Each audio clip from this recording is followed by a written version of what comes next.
Hi, hello friends, welcome to the channel. In today's lecture, we'll be seeing how the layout of the steam or thermal power plant is drawn and the working of thermal power plant.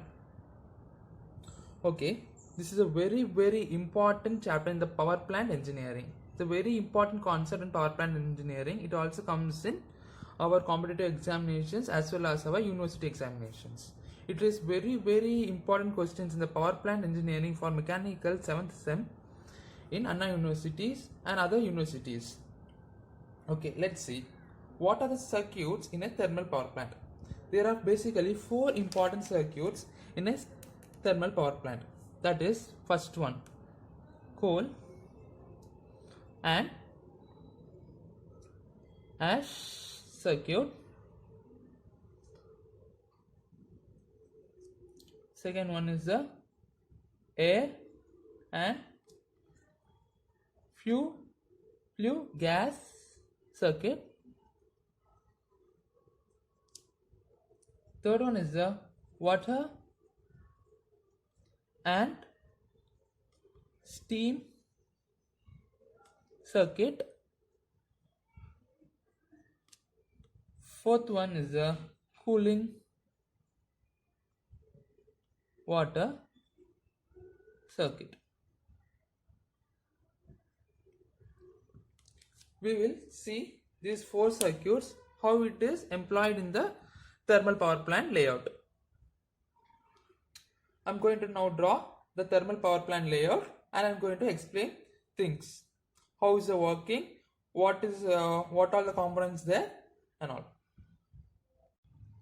Many of the students don't know where to start the drawing in a thermal power plants, or in many of the drawings there will be one or two main parts or main components which we have to start from first.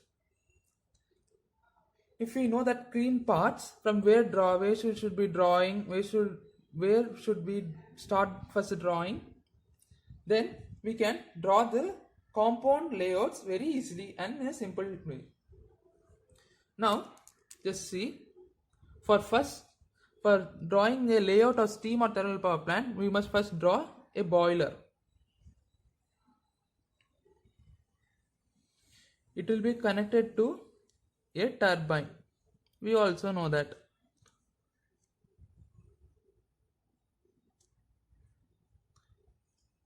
And for converting mechanical energy into electrical energy, we need a generator. This is a basic concept. First, before entering this layout, we will have to know a basic term that in the thermal power plant, water is converted to steam. That steam is made to drive the power turbines, and that is conversion of kinetic energy of the steam to mechanical energy, and that mechanical energy can be converted to electrical energy using a generator. That all we know. That is the basic concept we have studied in our lower classes also. We'll name it boiler. This is a turbine, and this is a generator.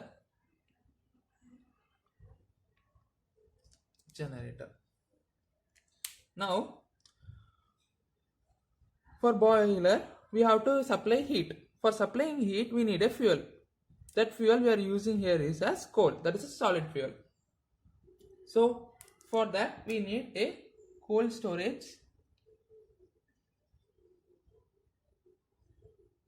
We'll be digging coal from the mines, and then we have to bring it from the lorries or trains or trucks, and then we'll be collecting it in one place. That is called as coal storage.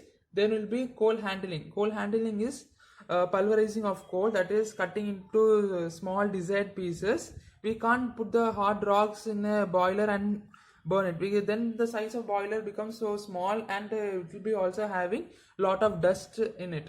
So we will next step in the coal storage is the coal handling. Handling.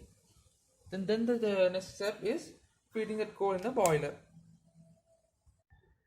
Coal storage, coal handling, then we are directly feeding it into the boiler. For the boiler, it burns, and what happens? For every input, there is an output. If you are giving some coal in it, then we will be definitely getting some ash from it as the output. So we have to first handle the ash.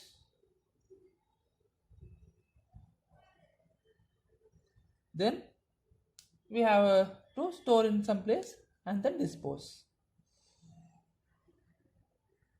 This ash, this will be coming in high temperature. If you are keeping this ash in some room or some place, it starts burning, and if you directly throw outside, then if it is a forest region, then we will be having forest fire or some nuisance. So we have to handle the ash first, then you have to store, then you have to dispose.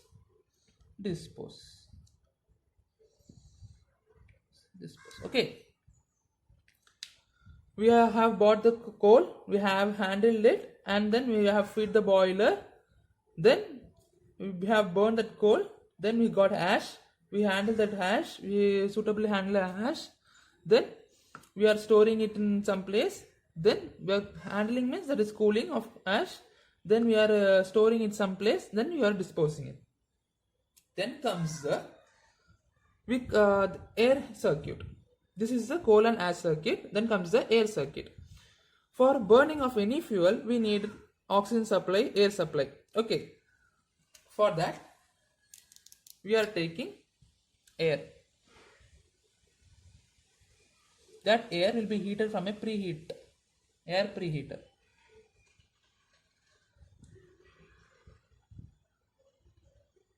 Air preheater. Okay. Why we need an air preheater?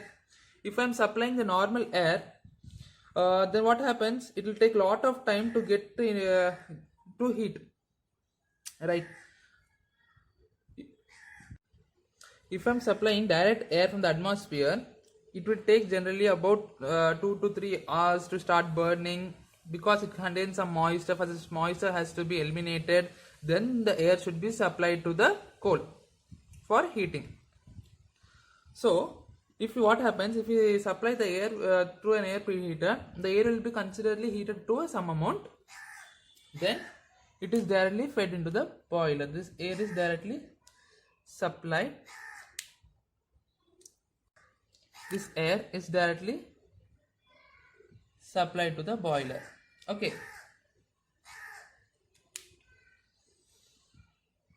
Now, how this air preheater is heated? That is how, because on heating the boiler we get few gases. On supplying that few gases, we will be supplying that few gases again to the air preheater for some efficiency to heat the air. For heating the air, we also need some fuel, right? That fuel is nothing but the few gases coming from the boiler.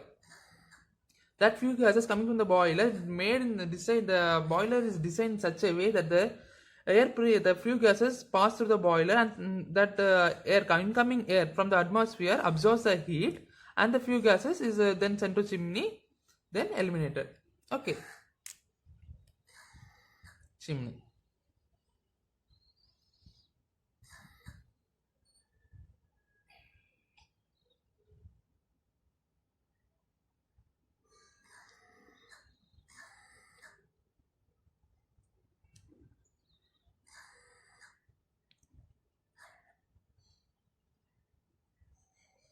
This is the exhaust gas eliminated.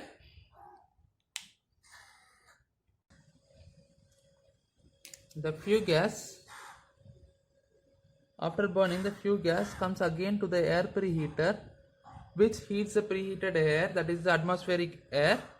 Then it goes to chimney and gets exhausted. This is the air and flue gas circuit. We just have seen now the coal and ash circuit, and then we saw the air and flue gas circuit. Now we are going to see the economizer. Water circuit, water and steam circuit. Just as air is heated before entering the boiler, we are using an air preheater to heat the air. Similarly, we will have an economizer for heating the water entering the boiler for efficiency reasons only. Okay, so there is an economizer.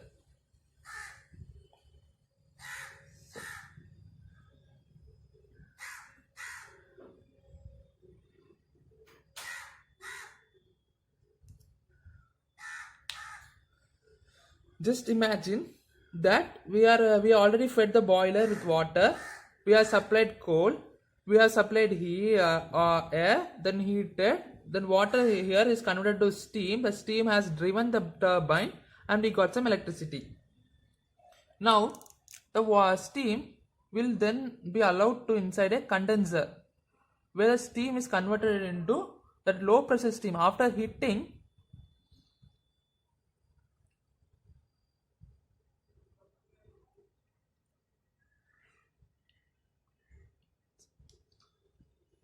this is a condenser. Okay, condenser.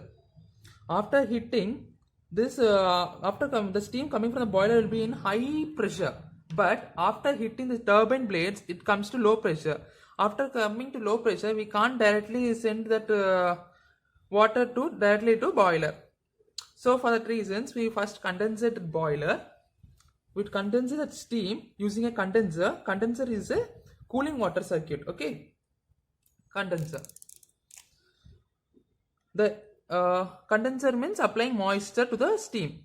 Then the water, this till here it will be in low pressure steam. Then after coming from the condenser, it comes to high pressure. Water. Just a water. This water is then pumped using a feed water pump. Then this is a feed water pump.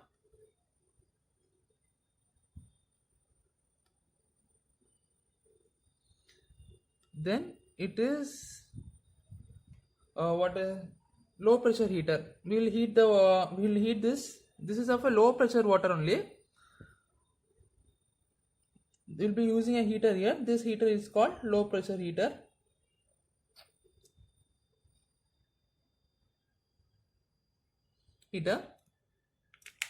This feed pump will just increase the pressure to some extent. So this is called a low feed water pump, and the heater near to low feed water pump is called low pressure heater because it's heating low pressure water. Then we'll again use a pump. This pump is high pressure pump. Okay. From this pump we will be having a high pressure pump.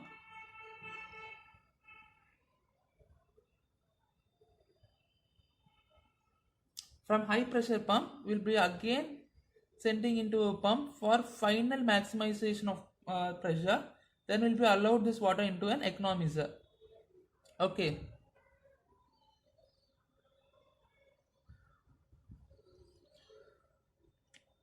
This water will be heated.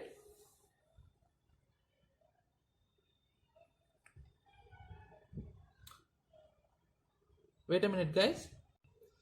The flue gas does not pass through this circuit.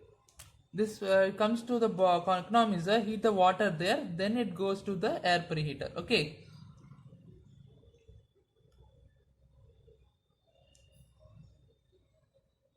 This is the main concept.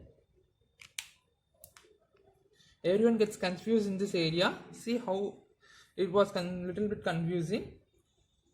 Now what happens? We just got economizer, the water is heated there, then it allowed to the boiler. Then using coal and air, it is converted into high superheated steam.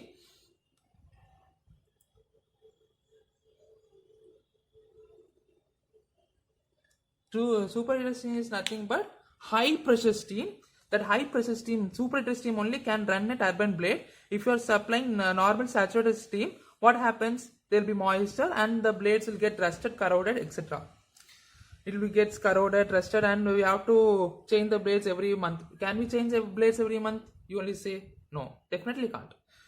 We can't change the blades every month. So we will be using superheated steam. Now, how the water is getting condensed, that is cooled in the condenser. That is the cooling water circuit. We will be using a cooler tower, forced cooler tower or natural cooler tower, depends upon the investor. We'll be using a normal one if he's having a low investment. If it's a high investment, then we'll be using a forced draft cooling tower. Okay. The hot water will be supplied to cooling tower.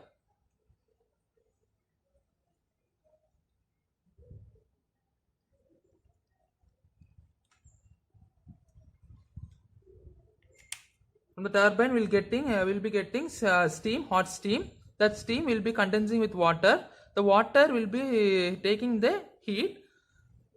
For conversion of steam to water, they will be have to remove the heat. That heat will be removed by this water. This water will be sent to cooling tower where it is cooled. Then with pressure, it is already supplied to cooling water pump. This pump is called as cooling water pump.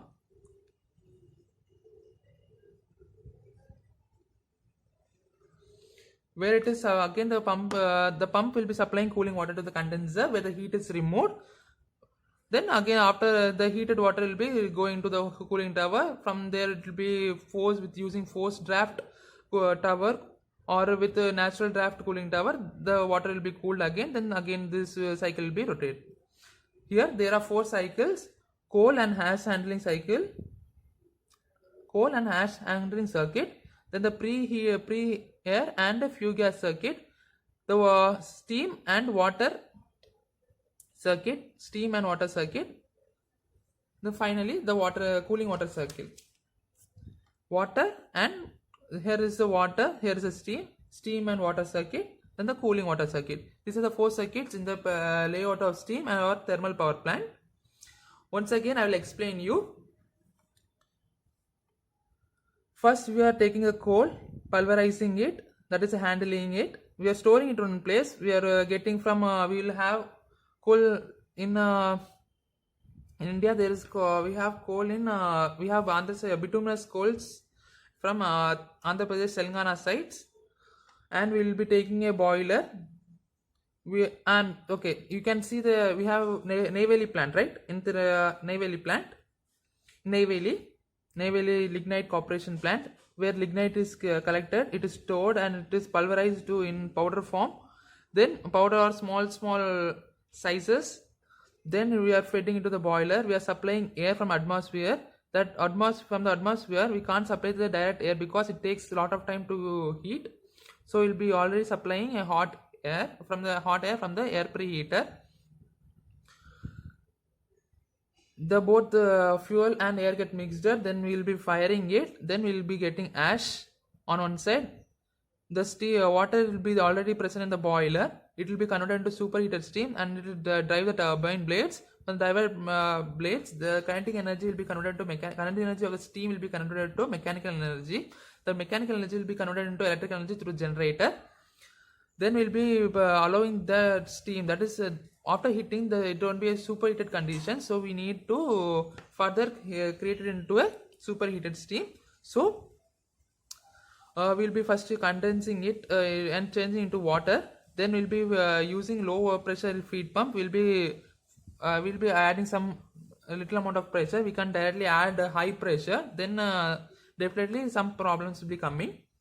Then we'll be giving to an old low pressure heater, where low pressure water will be heated to some extent. Then we'll be again supplying then we'll be pumping with high pressure. Then we'll be heating with a high pressure pump, high pressure heater. Yeah, this is high pressure heater. This high pressure heater again will be supplying to a pump and will be forcing the water into an economizer. We will be already having fuel gas in the economizer, which heated this water. Again will be heating this water and will be supplying to boiler. What happens if you are supplying a cold water and you are heating it, we take more of time and we will be having wastage of fuel. What happens if you are supplying hot water, you will get easily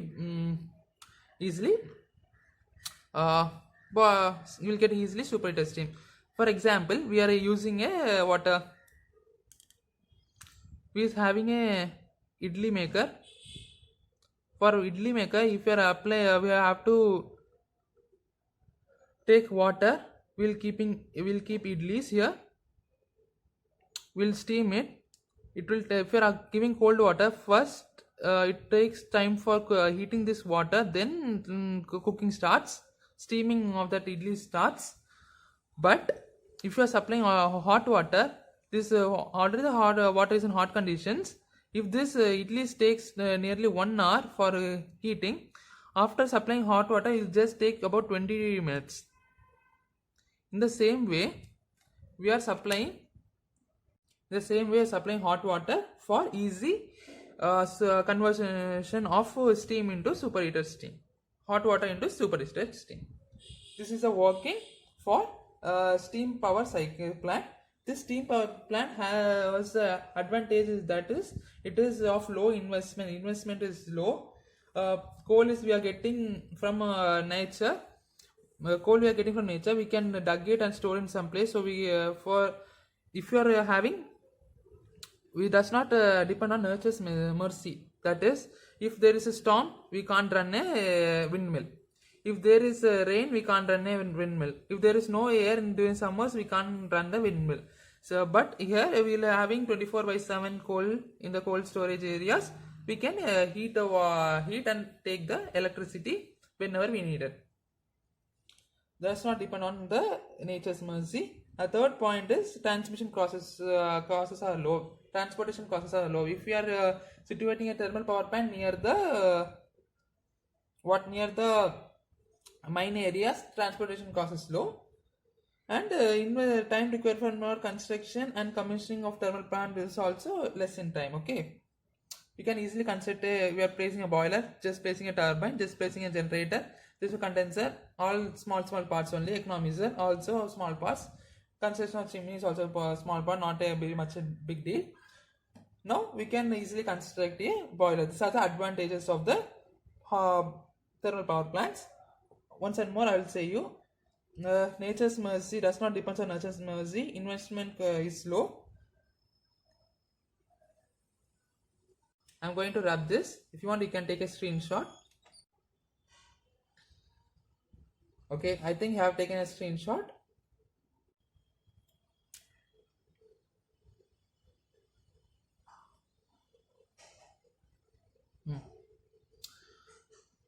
Advantages: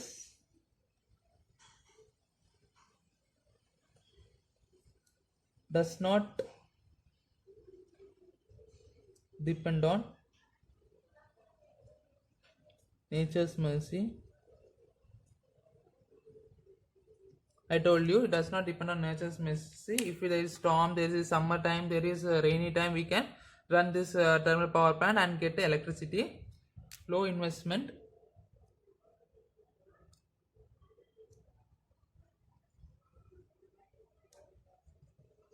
Low investment cost. Just low investment cost. We don't need much investment. Transmission cost is low. Transportation cost is low if situated.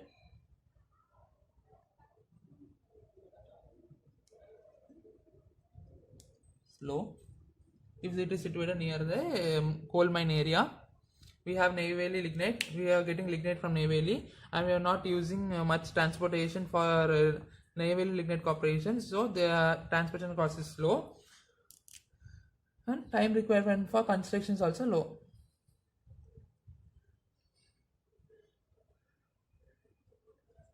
Construction, administration and commissioning is also low, is less. Okay, these are advantages of a thermal power plant. Now let's see what is the disadvantages of a thermal power plant. Disadvantages: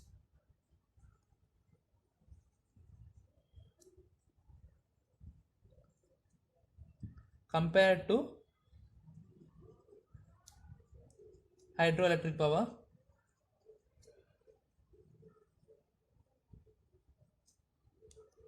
plant, life efficiency are less, you are using hydroelectric power plant in reverse, you not need to change the turbines every year, but here there will be the boilers will be sometimes burnt, sometimes blast occurs frequently. So will be there is a life and efficiency of hydro thermal power plants as compared to hydro power plants are less. We will be having air pollution. All know we'll be having air pollution. Then it cannot be used as a peak load plant.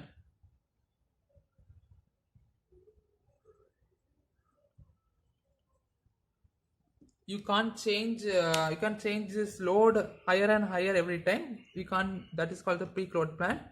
Cannot be used. Cannot be used as a peak load plant. Okay, cannot be used as a peak load plant. Then coal may be needed by exhaust. You also know coal is not a readily available. It takes millions of years, so it can be exhausted.